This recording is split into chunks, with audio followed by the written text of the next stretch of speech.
বলো বলো কি বলছো বলো। দাদা দাদা আমি কিভাবে ফেসবুক আর ইউটিউবে থেকে টাকা কামাবো, কিভাবে সাকসেস হবো বলুন একটু। দেখো, ইউটিউবে সাকসেস পাওয়ার আমার কাছে অনেক মন্ত্র আছে।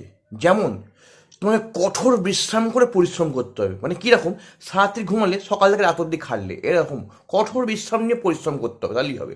ট্রেন্ডিং টপিকের উপর তোমাকে যেতে হবে, ট্রেন্ডিং টপিক। এই যখন এখন ট্রেন্ডিং গান চলছে, জলেতে সোডা আমি বোকা চোদা, যে গানটা মানে সেই অ্যাকচুয়াল বোকা চো, হ্যাঁ, মানে এইসব ট্রেন্ডিংয়ের উপর তোমাকে ভিডিও বানাতে হবে, তবেই চলবে। আর সেগুলো যদি নাও পারো, বড় বড় ইউটিউবারদের রোস্ট করো, বড় বড় কন্টেন্ট ক্রিয়েটার রোস্ট করো, খিস্তি খাস্তা কন্ট্রোভার্সি তৈরি করতে হবে, কন্ট্রোভার্সি জোর কঠমে, যদি না চায় তারাও, তারা যদি ক্ষমা প্রার্থী হয়, সেই ক্ষমা প্রার্থী পেরিয়ে তোমার কন্ট্রোভার্সি তৈরি করতে হবে। কন্ট্রোভার্সি করলেই তুমি একদম বড় ইউটিউবার, বড় একটা কন্টেন্ট ক্রিয়েটার হবেই। তাতেও যদি না হয়, তাহলে গলার নিচে সোনার চেন তাদের পকেটে ঢুকিয়ে দাও, দিয়ে কন্ট্রোভার্সি তৈরি করো, চুরি চামারি ঝগড়া ঝামেলা লেগে যাও, পারলে আগুন ফাগুন জ্বালিয়ে দাও, যা ইচ্ছা করো, কিন্তু